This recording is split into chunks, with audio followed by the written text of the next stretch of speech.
La semana que viene se debatirá en Naciones Unidas la situación de Palestina. Estados Unidos está muy preocupado porque su principal aliado en la región puede quedar aislado política y diplomáticamente. Vamos a ver el contexto regional en este informe.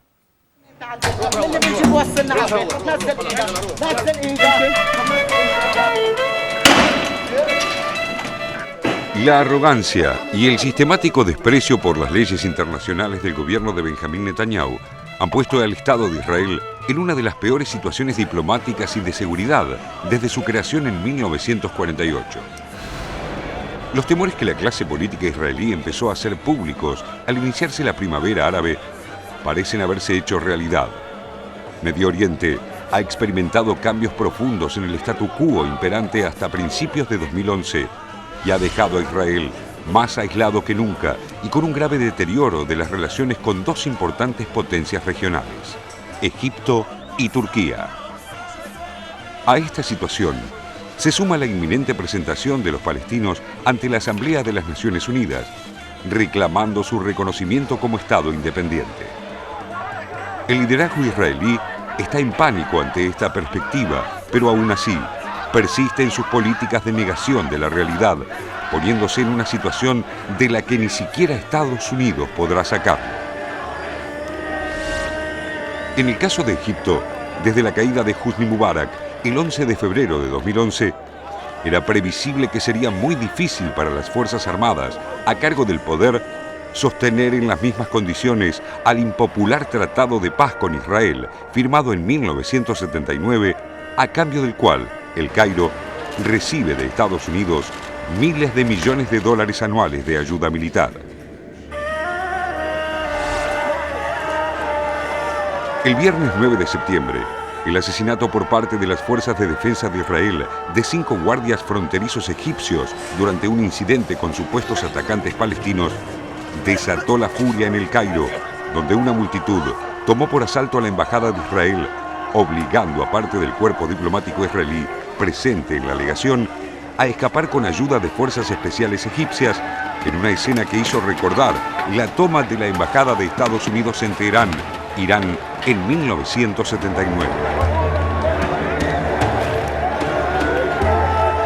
فرحان جدا بقول يا رب انزل علم اسرائيل في الارض ونزلته جيت رميه من فوق بس انا كنت عايز اعلم علم مصر بس معيش علم يعني مش فارق معايا تقول اموت بس اجيب العلم اموت بس اجيب العلم اهزم الاعداء اللي بيموتوا اخواتي على الحدود.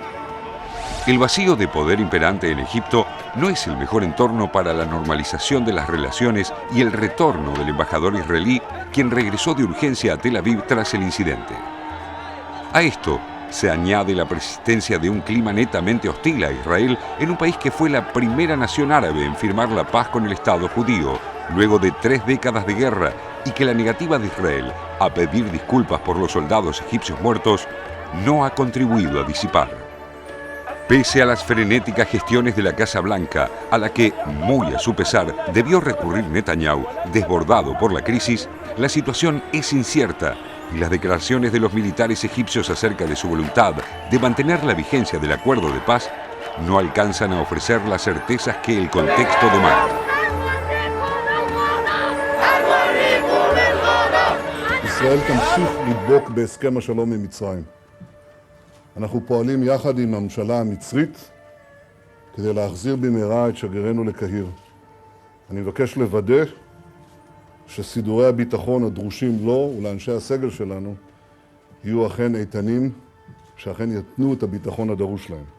אני מבקש להודות מכאן לנשיא ארצות הברית ברק אובמה. אני ביקשתי ממנו לסייע, זה היה רגע מכריע, אפילו הייתי אומר גורלי. הוא אמר, אני אעשה כל מה שאני יכול. הוא עשה זאת. הוא הפעיל את כל האמצעים וההשפעה שהם בוודאי כבדי משקל של ארצות הברית של אמריקה, ואני חושב שאנחנו חייבים לו תודה מיוחדת. El otro frente que agobia a Tel Aviv es la tensión con otro país musulmán, Turquía, quien además es miembro de la Organización del Tratado del Atlántico Norte. El motivo es la masacre del Mavi Mármara, el barco de bandera turca que llevaba ayuda humanitaria a Gaza y que fue abordado a sangre y fuego en mayo de 2010 por fuerzas israelíes en aguas internacionales, asesinando a 8 ciudadanos turcos y un estadounidense de origen turco. El rechazo de Israel a pedir disculpas por este incidente puso las relaciones entre los dos países en su peor momento. El gobierno del primer ministro turco Recep Tayyip Erdogan, quien calificó el raid israelí como causal de guerra, impulsó en las últimas semanas la suspensión de la cooperación militar con Israel y expulsó al embajador israelí en Ankara. Bir defa Türkiye'nin problemi ne İsrail halkıyladır, ne ülkemdeki Musevi vatandaşlarımladır. Türkiye'nin problemi İsrail'in kendi içinde çelişkiler yaşayan yönetimiyledir. Ve İsrail bizden özür dilemedikçe, şehitlerimizin ailelerine tazminat ödemedikçe, Gazze'ye ambargoyu kaldırmadıkça bizden normalleşme beklemesin. Los turcos no solo se muestran decididos a castigar a Israel por su soberbia, pese a los intentos de Estados Unidos de enfriar la crisis, sino que están alentando a los palestinos en su iniciativa de pedir su reconocimiento como Estado independiente en la próxima Asamblea de las Naciones Unidas. Este es otro desarrollo que la Casa Blanca no ha logrado desactivar hasta el momento, en la medida en que los palestinos buscarán la resolución de la ONU en el ámbito de la Asamblea General, en la que el derecho a veto que ejerce Washington en el Consejo de Seguridad carece de efecto.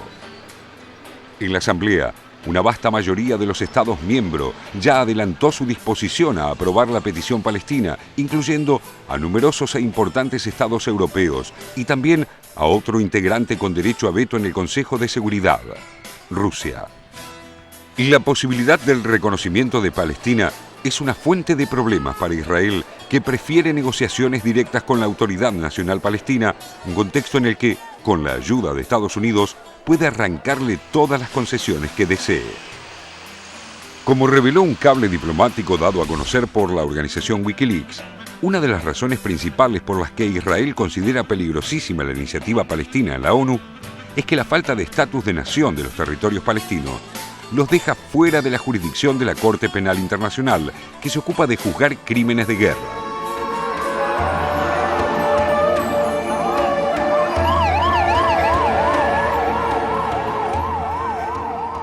Si Palestina obtuviera la condición de Estado, bombardeos indiscriminados de una población civil indefensa con fósforo blanco y misiles, como las efectuadas por Israel sobre Gaza durante la Operación Plomo Fundido en diciembre de 2008, podrían llevar a los militares del Estado judío a tener que responder por estos crímenes de guerra, como lo estableció el informe Goldstone. Además, por supuesto, de la obligación de reconocer la Línea Verde de 1967 como la frontera legítima del Estado palestino y detener la incesante construcción de asentamientos ilegales en los territorios ocupados.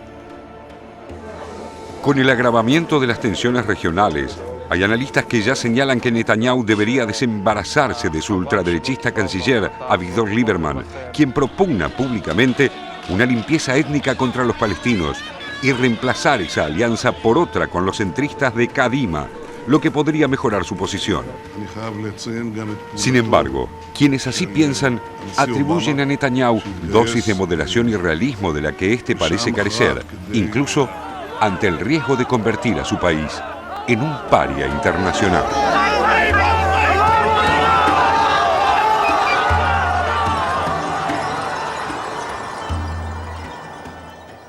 Estaba viendo el informe, Raúl, y lo que me llamaba la atención era que incluso la prensa israelí es mucho más dura que nuestro informe respecto del gobierno de Netanyahu, el aislamiento del gobierno de Netanyahu y el hecho de que Netanyahu no quiere la paz con los palestinos, que no quiere un Estado palestino, que eso está claro.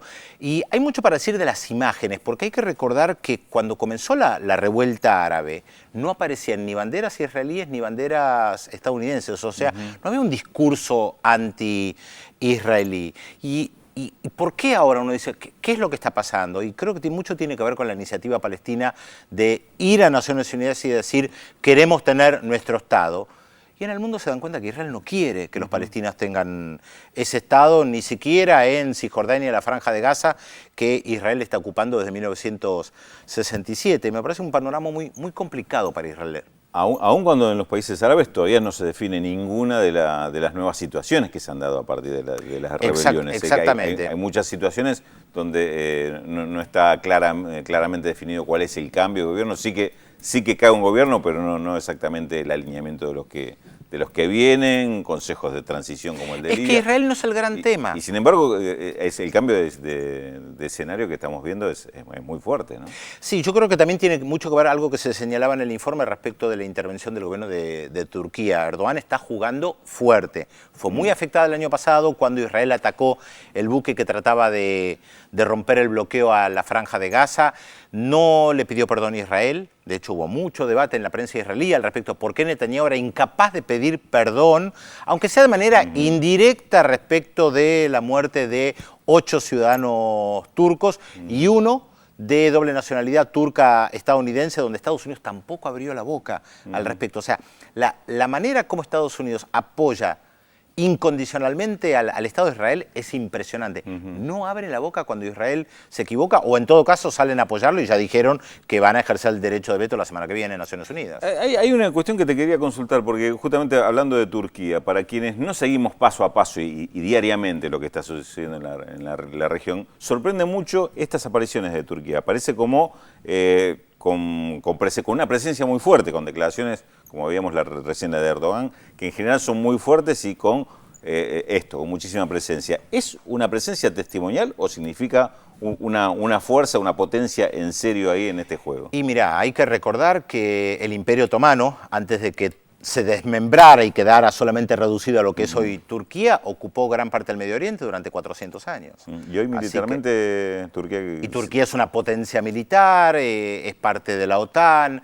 Es más, el primer ministro Erdogan dijo que Turquía tal vez comenzaría a patrullar el Mediterráneo como una muestra de que acá estoy, y además jugando un papel político, diplomático muy fuerte en la región. Como los países árabes están muy débiles, sí, quedan en la región ampliada, Irán por un lado, aunque tampoco es árabe, y Turquía, que tampoco es árabe. Y algo interesante en ese sentido. Sí. Dos países que son musulmanes, de mayoría musulmana, pero que no son árabes, tienen hoy una influencia regional muy importante, entre otras cosas porque las poblaciones árabes están muy metidas para adentro. Hoy Israel no es el gran problema para los egipcios, para los tunecinos o para los libios. Sí. Su gran problema es cómo sacarse a los gobiernos, se los han sacado de encima, y cómo reconstruir sus países. Es lo mismo en Yemen, es lo mismo en Siria. Lo que pasa es que la cuestión palestina no resuelta sí es muy importante para los árabes, para los musulmanes, y ahí consideran que Israel, después del 1967, se ha convertido en una fuerza de ocupación que además avanza y avanza y avanza. Siempre decimos acá como un Pac-Man, ¿no? Toma los territorios palestinos, va avanzando, los va ocupando cada vez un poquito más, casi acorralando a los palestinos contra la pared. Y Palestina obliga a todos a definirse, a tomar posición. Exactamente. Bueno, importantísimo, me parece el aporte que hace este análisis a entender la situación.